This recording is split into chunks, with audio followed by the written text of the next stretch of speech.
டேய் டேய் டேய், ஏதோ நல்லா பெர்ஃபார்ம் பண்றன்னு மட்டும் தெரியுது, கேட்கல கேட்கல. தேவி அதை எடுத்து பேசுடா.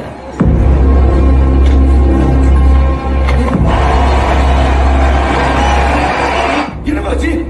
நீ எப்படி பாங்க? நீ அங்க என்ன பாங்க? எப்படி நீங்க எப்படி எந்த அப்பாவை கேக்குற? என்னையா? இவனையா? இன்னொரு முறை ஒரு மேல கை பட்டுச்சு.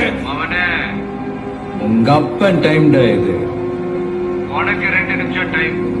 பாம்ப டெஃப்யூஸ் பண்ணிட்டு என் முன்னாடி வந்து நெல்லு, இல்லைன்னா உன் கண்ணு முன்னாடியே தலை செதறிடும். காந்தி காந்தி சொன்னா கேளு. நீ ரொம்ப வருத்தப்படுவடா காந்தி.